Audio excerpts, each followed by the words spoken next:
तो कैसे आप सब? उम्मीद है बहुत बढ़िया होंगे। आज हम स्टार्ट करेंगे 34 से क्वेश्चन को। ठीक है, 33 तक हम लास्ट लेक्चर में पढ़ लिए थे। कोशिश करेंगे आज कंप्लीट कर दें इसको। देखो, बात कुछ ऐसी है कि जैसे एनसीईआरटी एग्जाम्पलर के क्वेश्चन होते हैं, तो हम 38 इयर्स के आईआईटी के क्वेश्चन और नीट क्वेश्चन कंप्लीट करेंगे। ठीक है, फिर उसके बाद अपने एनसीईआरटी एग्जाम्पलर के क्वेश्चन और 38 इयर्स के आईआईटी और नीट के क्वेश्चन कंप्लीट होने के बाद हम जो बढ़िया से बढ़िया जो मॉड्यूल्स हैं, अच्छे से अच्छे मॉड्यूल, उन मॉड्यूल के क्वेश्चन भी सॉल्व करेंगे। ठीक है, तो मेरा मानना यह है कि आप जितने ज्यादा क्वेश्चन सॉल्व करोगे, आपके कंसेप्ट उतने ही ज्यादा होंगे। आपके पास थ्योरी पढ़ने के लिए बहुत मिल जाएगी। 50,000 से ज्यादा वीडियो केमिस्ट्री के यूट्यूब पे मिल जाएंगे। ठीक है, टेलीग्राम में जाओ, वहां पे सब कुछ मिल जाएगा। सब कुछ मिलेगा टेलीग्राम में, तो घबराने वाली तो कोई बात है ही नहीं।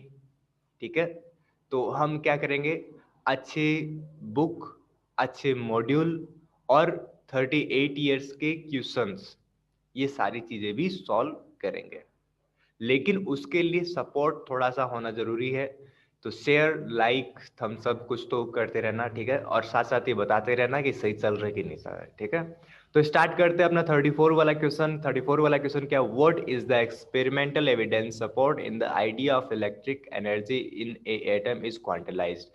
एनर्जी जो होती है क्वांटलाइज होती है, इसके लिए कौन से आइडिया इसने अपनाए? तो प्लांक की क्वांटम थ्योरी और फोटो इलेक्ट्रिक इफेक्ट, इससे ही इन्होंने कहा था कि प्लांक क्वांटम थ्योरी, ठीक है, और फोटो इलेक्ट्रिक इफेक्ट, ये दो ही एविडेंस ऐसे थे जिसके बेसिस पर बोहर ने बताया था कि जो इलेक्ट्रॉन होता है उसका, वो उसकी एनर्जी क्वांटिलाइज होती है, या फिर यूँ समझ लो जो इलेक्ट्रॉन होता है उस इलेक्ट्रॉन का जो मोमेंटम होता है वो क्वांटिलाइज्ड होता है, ऐसे समझ लो। ठीक है, 35 वाला question, out of electron and proton which one will have a higher velocity to produce a matter wave of the same wavelength, explain it.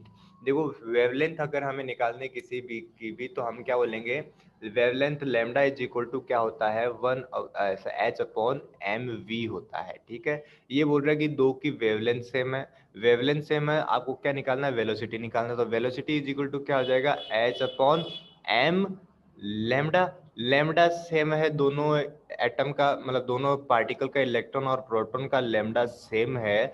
आप एच को कांस्टेंट मानते ही हो, तो आप बताओ इन दोनों में से वेलोसिटी किसकी ज्यादा होगी? तो भाई साहब, जिसके लिए m की वैल्यू कम होगी उसकी वेलोसिटी क्या होनी चाहिए, ज्यादा होनी चाहिए।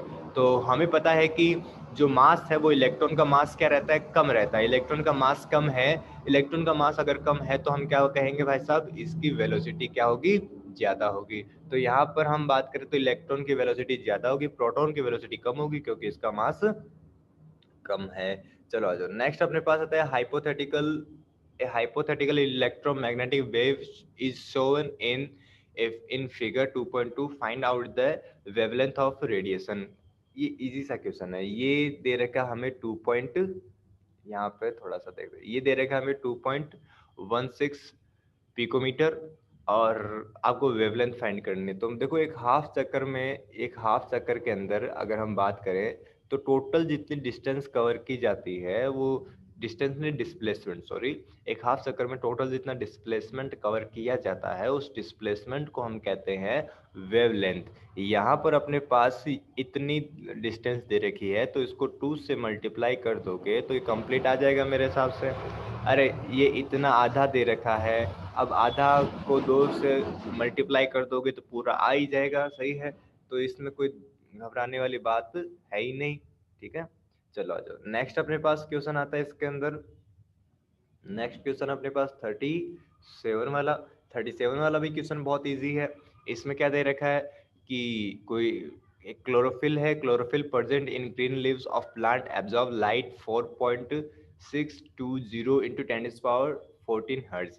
एक क्लोरोफिल है किसी प्लांट, हरे पादपों में क्लोरोफिल पाया जाता है। क्लोरोफिल से याद आया, ये क्या होता है, मैग्नीशियम का कॉम्प्लेक्स होता है। क्लोरोफिल में क्या होता है, मैग्नीशियम का कॉम्प्लेक्स होता है, इतना तो आपको पता ही होगा।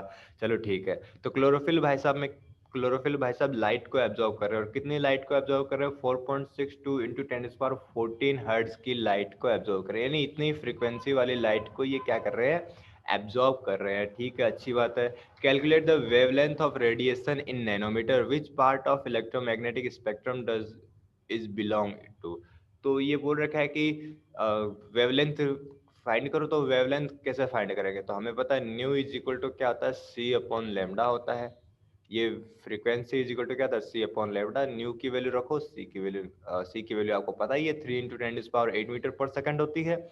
और यहाँ पर लेमडा की वैल्यू तुम निकाल लेना, लेमडा इज इक्वल टू क्या हो जाएगा? फिर सी अपॉन लेमडा आ जाएगा। फिर देख लेना भाई साहब ये कौन से इलेक्ट्रोमैग्नेटिक स्पेक्ट्रम से बिलोंग कर रहा है, नहीं कर रहा है। ठीक है, चलो आ जाओ। What is the difference between terms orbit and orbital? Orbit क्या होता है? जहाँ पर इलेक्ट्रॉन रिवोल्यूशन करता है, ठीक है ना। ऑर्बिट जहाँ पर इलेक्ट्रॉन रिवोल्यूट करता है वो ऑर्बिट हो गया।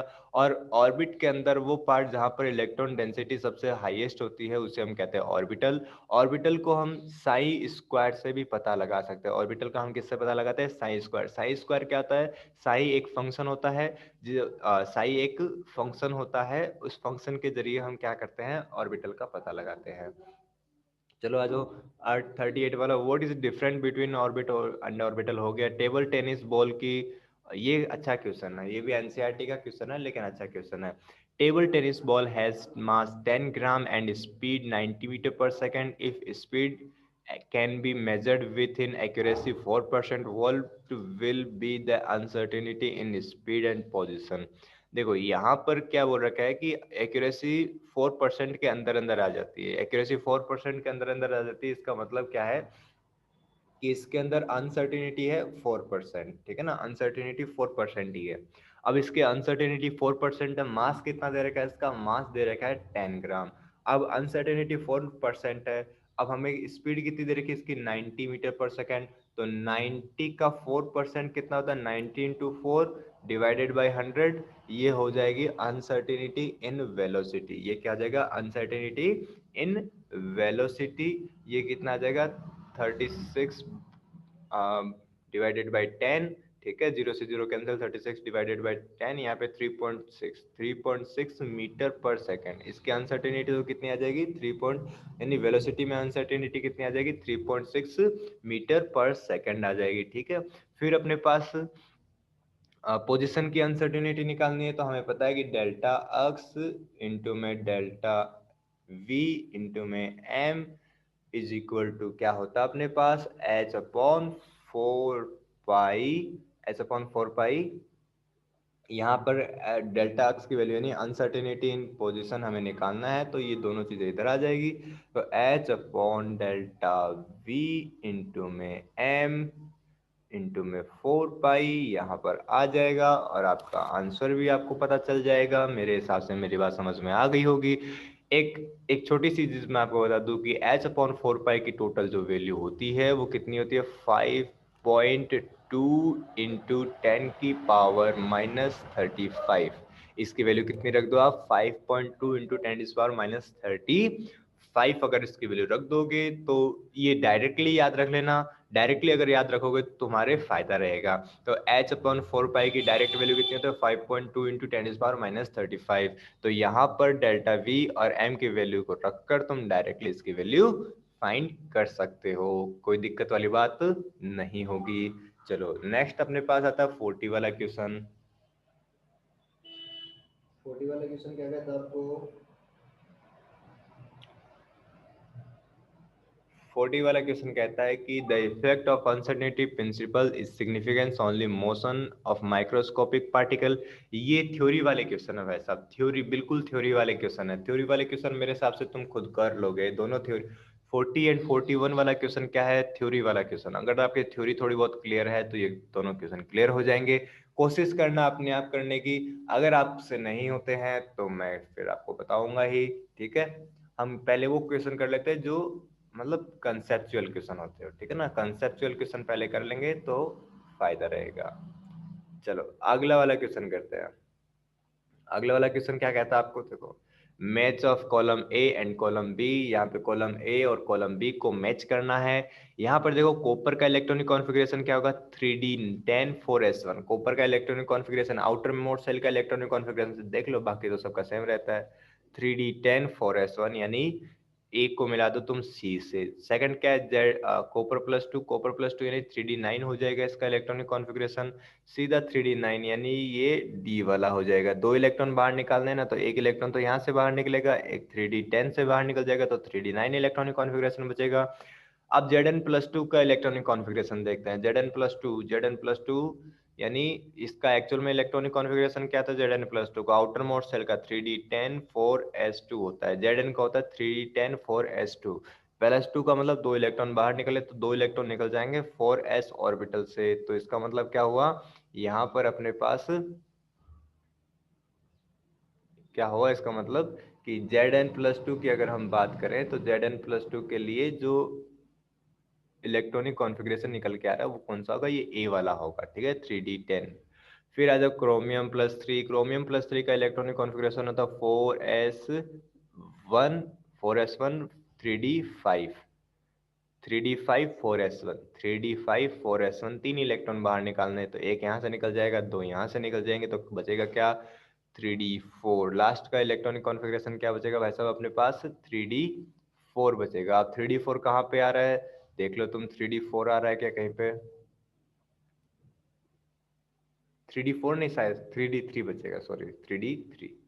तो ये लास्ट वाला इलेक्ट्रॉनिक कॉन्फ़िगरेशन बचेगा 3d3, ठीक है। तो यहाँ पर ये कंप्लीट हुआ मेरे हिसाब से 42 वाला भी।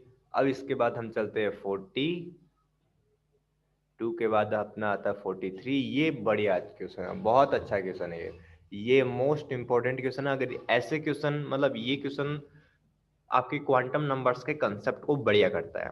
तो देखो पहले आता है principal quantum number. Principal quantum number इनमें से कौन सी इंफॉर्मेशन प्रोवाइड करता है आपको पता होना जरूरी है। तो प्रिंसिपल क्वांटम नंबर एनर्जी और साइज ऑफ ऑर्बिटल के बारे में बताता है, एनर्जी और साइज ऑफ ऑर्बिटल के बारे में बताता है प्रिंसिपल क्वांटम नंबर, ठीक है ना। एनर्जी के बारे में बताता है और साइज ऑफ ऑर्बिटल के बारे में बताता है। बहुत बढ़िया क्वेश्चन है ये।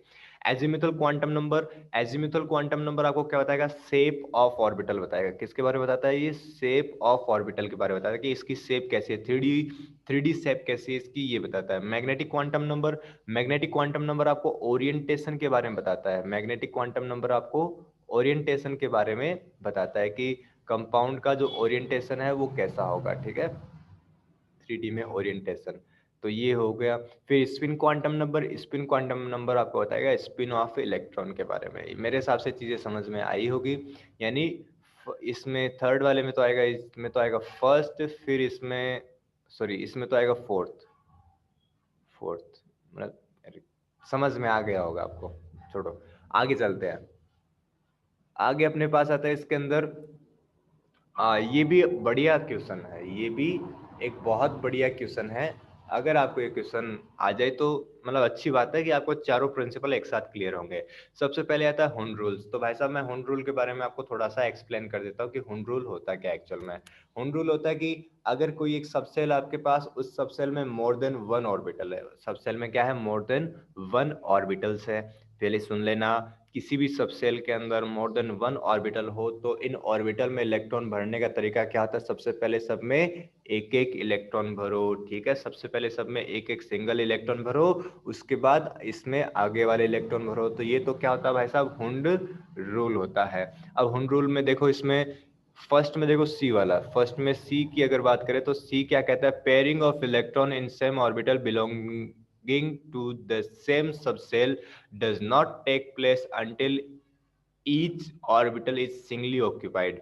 मतलब सबसे पहले तो आपको एक एक इलेक्ट्रॉन भरने हैं, उसके बाद ही आपको क्या करने हैं, आगे के इलेक्ट्रॉन फिलअप करने हैं। तो आप तब तक इसमें मतलब एक से ज्यादा इलेक्ट्रॉन नहीं भर सकते जब तक आप में सबने एक एक इलेक्ट्रॉन नहीं भरा है। मतलब एक से ज्यादा इलेक्ट्रॉन कब भरोगे, जब आपने एक एक इलेक्ट्रॉन भर दिया, उसके बाद आप इसमें डबल इलेक्ट्रॉन या ऐसे इलेक्ट्रॉन भरोगे। ऑफ-बाउ प्रिंसिपल क्या कहता है, ऑफ-बाउ प्रिंसिपल कहता है कि आपको किसी भी कंपाउंड के अंदर या कोई भी आपके पास एलिमेंट है, उस एलिमेंट का इलेक्ट्रॉनिक कॉन्फ़िगरेशन लिखना है। तो एलिमेंट का इलेक्ट्रॉनिक कॉन्फ़िगरेशन कैसे लिखोगे, आप सबसे पहले क्या करोगे, जिनकी एनर्जी कम है उनके अंदर इलेक्ट्रॉन डालोगे, फिर ऐसे एनर्जी बढ़ते हुए बढ़ती जाएगी, आप इलेक्ट्रॉन इसके अंदर भरते जाओगे। ठीक है, तो अबाव प्रिंसिपल में देखो ई वाला, इसमें क्या लिखा है, in the ground state of atom orbitals are filled in the order of their increasing energy. तो देख लो ऑर्बिटल्स कैसे फिल होते हैं, इनके इंक्रीजिंग ऑर्डर के रूप में, इंक्रीजिंग एनर्जी के ऑर्डर के रूप में इनके फिल किए जाते हैं। ठीक है, फिर आता है Pauli exclusion principle. Pauli exclusion principle कहता है कि किसी भी एलिमेंट की चारों प्रिंसिपल क्वांटम नंबर कभी भी सेम नहीं हो सकती। तो प्रिंसिपल क्वांटम नंबर कभी भी सेम नहीं हो सकती, तो इसमें ये फर्स्ट वाला दिख रखा है कि no two electron in atom can have same set of 4 quantum number. एक ही एटम के 2 इलेक्ट्रॉन सेम क्वांटम नंबर कभी भी नहीं रख सकते। बहुत इंपॉर्टेंट चीज है ये। फिर आता है Heisenberg uncertainty principle. Heisenberg uncertainty principle वही है कि इनका मोमेंटम और इनकी एग्जैक्ट पोजीशन को एक साथ हम फाइंड नहीं कर सकते, तो ये इसमें फोर्थ वाला होगा। It is impossible to determine the exact position and exact momentum of a subshell of particle simultaneously. Simultaneously हम एग्जैक्ट पोजीशन और पार्टिकल को हम फाइंड नहीं कर सकते। अब आ जाओ 44 वाले क्वेश्चन में, 45 वाले क्वेश्चन में। 45 वाला क्वेश्चन क्या कहता है आपको, 45 वाला क्वेश्चन कहता है match of the following. Match of the following में आपको क्या करना है, X rays, UV rays, long radio wave, microwave. ये तो भाई साहब वो डायरेक्ट वाला क्वेश्चन है कि आपको एक्स रे और इनकी आपको पता करनी है। अगर आपको नहीं भी पता हो तो मैं आपको बता देता हूँ। देखो क्या होता है कि मैंने आपको एक जो अपने पास ये इलेक्ट्रोमैग्नेटिक रेडिएशन है, उन इलेक्ट्रोमैग्नेटिक रेडिएशन के बारे में बता दूं कि आपने कहा था कि राजा महाराजा इन वॉर, इन वॉर, राजा महाराजा इन वॉर, यूवी की अक्स गामा। ठीक है ना, यूवी की अक्स गामा, ऐसा आपने कहा था। और ये क्या, इनके एनर्जी का इंक्रीजिंग ऑर्डर है। ये इधर से इधर जाएंगे तो एनर्जी क्या होती जाएगी, इंक्रीज होती जाएगी।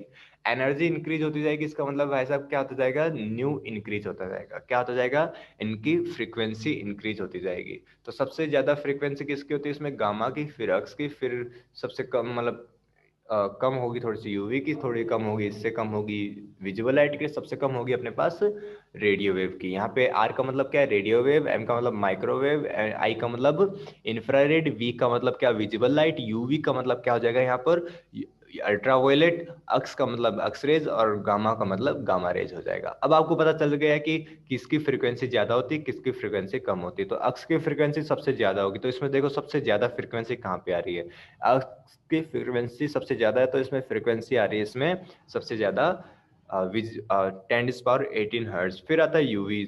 यूवी की फ्रीक्वेंसी अक्स से क्या होनी चाहिए, कम होनी चाहिए। तो अक्स से थोड़ा सा कम फ्रीक्वेंसी किसकी आ रही है, अक्स से थोड़ी कम फ्रीक्वेंसी आ रही है अपने पास इसमें 10⁻16। फिर माइक्रोवेव और रेडियो वेव की बात करें तो माइक्रोवेव की फ्रीक्वेंसी रेडियो वेव से ज्यादा होती है। तो माइक्रोवेव की फ्रीक्वेंसी ज्यादा होती है रेडियो वेव से। सबसे कम फ्रीक्वेंसी कौन सी अपने पास, ये है रेडियो वेव की। तो ये अपने पास हमने ये भी देख लिया।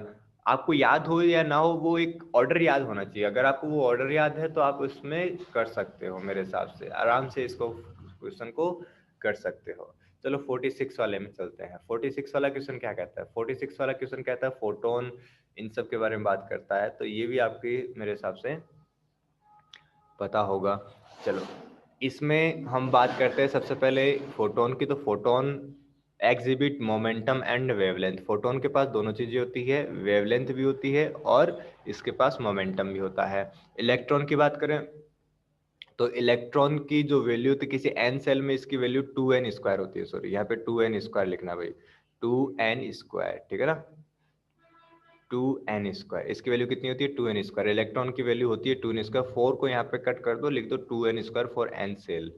या फिर ऐसा यहाँ पे ऐसा लिख दो फिर कि n सेल के अंदर इलेक्ट्रॉन की कितनी वैल्यू होती है। तो n सेल कौन सा होता है, KLMN।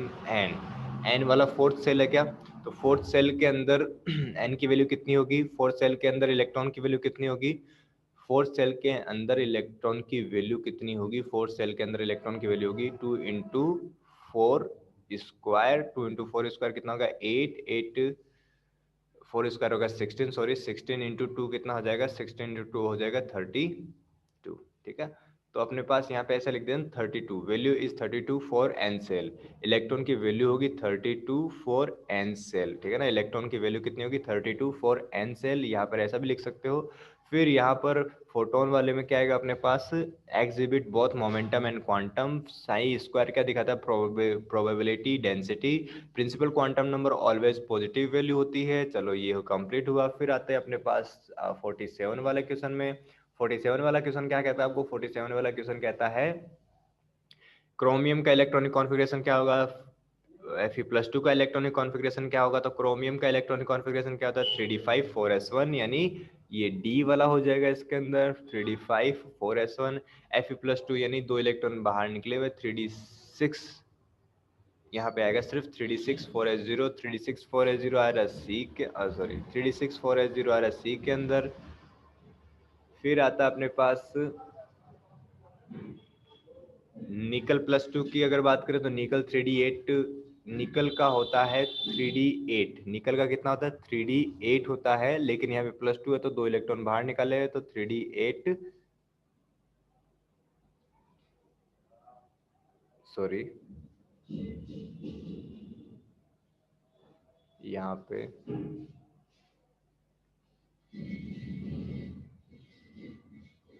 3d8 4s0 हो जाएगा इसका, इसकी वैल्यू हो जाएगी 3d8 4s0, ठीक है। फिर हम बात करते हैं इसमें कॉपर की, तो कॉपर का कितना होता है 3d9 4s, sorry 3d10 4s1, ये हो जाएगा इसका इलेक्ट्रॉनिक कॉन्फ़िगरेशन। मेरे हिसाब से ये इलेक्ट्रॉनिक कॉन्फ़िगरेशन की चीज़ें तो आपको आनी चाहिए। फिर आता है एआर वाले क्वेश्चन। एआर वाले क्वेश्चन में क्या करना है आपको, एक तो आपके पास यहाँ पर कथन दे रखा है, यानी एसर्शन दे रखा है कथन, और एक आपके पास रीजन दे रखा है। आपको देखना है कि कथन क्या है और कथन यानी एसर्शन क्या है, ए क्या है, ए आप जो भी होगा उसका जो रीजन होगा वो आर होगा, ये रीजन देखना है आपको। फिर आपको देखना है कि क्या ए सही है, क्या आर सही है, क्या ए है, मतलब जो आर है वो ए की सही सही व्याख्या करता है कि नहीं करता, मैं सही सही एक्सप्लेनेशन करता है कि नहीं करता, ठीक है। चलो तो हम स्टार्ट करते हैं, आपको पता भी होगा इसके बारे में मेरे हिसाब से। चलो तो स्टार्ट करते हैं। All isotope of a given element show the type of chemical behavior. All isotope a given element show the same type of chemical behavior. सही बात है कि एक ही आइसोटोप के जितने भी जो एलिमेंट्स होते हैं वो same behaviour, chemical behaviour show करते हैं। रीजन क्या है इसका, the chemical properties of an electron controlled by the number of electron in atom. ये भी सही है कि अपने पास जो एक एलिमेंट होता है उस एलिमेंट की जितनी भी जो केमिकल प्रॉपर्टीज होती है, केमिकल बिहेवियर होता है, वो आइसोटोप का केमिकल बिहेवियर सेम होता है, और ये चीज़ डिपेंड रहती है इलेक्ट्रॉन पे, और हमें पता है कि आइसोटोप के जितने भी इलेक्ट्रॉन होते हैं वो सेम रहते हैं, तो ये बिल्कुल सही है। ए भी सही है, यहाँ पे आर भी सही है, और आर ए का सही सही एक्सप्लेनेशन करता है, तो इसका ऑप्शन हो जाएगा first, both A and R R true and R is the correct explanation of A, क्योंकि ए और आर दोनों सही है और आर ए का करेक्ट एक्सप्लेनेशन करता है, तो इसका मतलब इसका आंसर क्या हो जाएगा, फर्स्ट वाला हो जाएगा। फिर हम आगे चलते हैं सेकंड 49 वाले पर। Black body is an ideal body that emit and absorb radiation of all frequency। ये सही बात है कि ब्लैक बॉडी एक आइडियल बॉडी है जो सारे के सारे फ्रीक्वेंसी को इमिट भी करती है और एब्जॉर्ब भी करती है, सही बात है। अब ये क्यों करती है इसका रीजन देखते हैं। The frequency of radiation emitted by a body goes from a lower frequency to higher frequency with an increase temperature. ये भी सही है कि जैसे जैसे हम टेम्परेचर इंक्रीज करते जाते हैं तो जो अपने पास ब्लैक बॉडी रेडिएशन होती है वो एक लोअर फ्रीक्वेंसी से हायर फ्रीक्वेंसी की रेडिएशन को इमिट करती है जब हम टेम्परेचर इंक्रीज करते हैं। ये सही रीजन सही है, लेकिन ये रीजन इसका सही सही एक्सप्लेनेशन नहीं करता। इसका एक्चुअल में सही एक्सप्लेनेशन क्या होता है, सही एक्सप्लेनेशन होता है कि जो लाइट जो एनर्जी होती है वो एक पार्टिकल के फॉर्म में होती है, ठीक है ना, फोटोन के फॉर्म में होता है, ऐसा रीजन अलग ही था इसका, ये रीजन नहीं है, ठीक है। तो इसमें हम बोलेंगे both A and R true but R is not explanation of A. R जो है वो ए का सही सही एक्सप्लेनेशन नहीं करता है। चलो आ जाओ अब चलते हैं हम किसमें क्वेश्चन में 50 वाले क्वेश्चन में। It is impossible to determine the exact position and exact momentum of an electron simultaneously।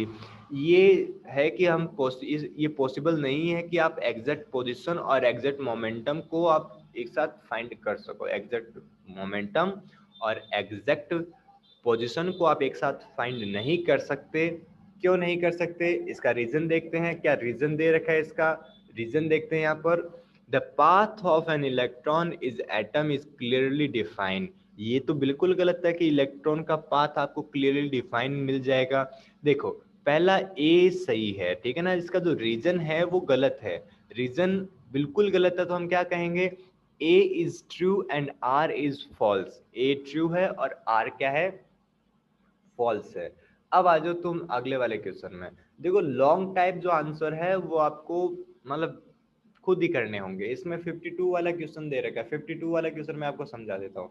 अब मैं यहाँ पे एक्सप्लेन क्या करूँ कि फोटो इलेक्ट्रिक इफेक्ट क्या होता है, ये सारी चीजें आपको जब चैप्टर करवाएंगे उस वक्त एक्सप्लेन कर देंगे। और अगर आपके पास थ्योरी है तो आप खुद इसको एक्सप्लेन कर सकते हो कि फोटो इलेक्ट्रिक इफेक्ट क्या होता है, ठीक है। चलो तो 52 वाला क्वेश्चन क्या कहता है, threshold frequency mu naught is minimum frequency which a photon must be possessed to eject an electron from a metal.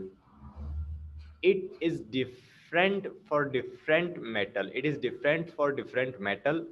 When a photon of frequency 1.0 into 10 to the power 15 second inverse was allowed to hit a metal surface, an electron having 1.988 into 10 to the power 19 joule of kinetic energy was emitted. Calculate the threshold frequency of matter. Easy है, कोई hard चीज नहीं है मेरे हिसाब से।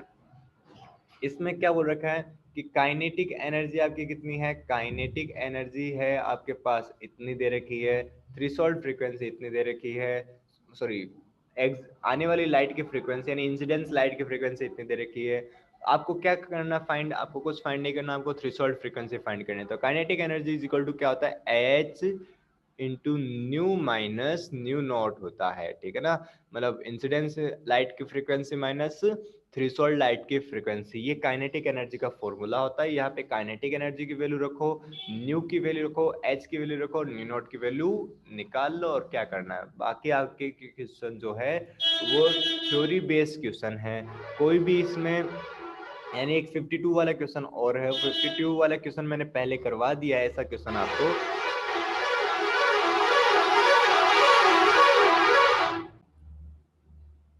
52 वाले question है जो मैंने ऐसे क्वेश्चन आपको करवाया है कि अगर कोई इलेक्ट्रॉन 3 से 2 में जंप करता है तो उसकी एनर्जी कितनी होगी, ठीक है ना। इलेक्ट्रॉन अगर फ्रीक्वेंसी और एनर्जी आपको फाइंड करनी, बहुत इजी क्वेश्चन है मेरे हिसाब से, कोई हार्ड वाला क्वेश्चन ये नहीं है। चलो आज के लिए इतना काफी है। अब हम बात करेंगे इसमें नेक्स्ट वाले टॉपिक की। आपके अगर किसी चैप्टर की रिक्वायरमेंट है तो आप बेसिकली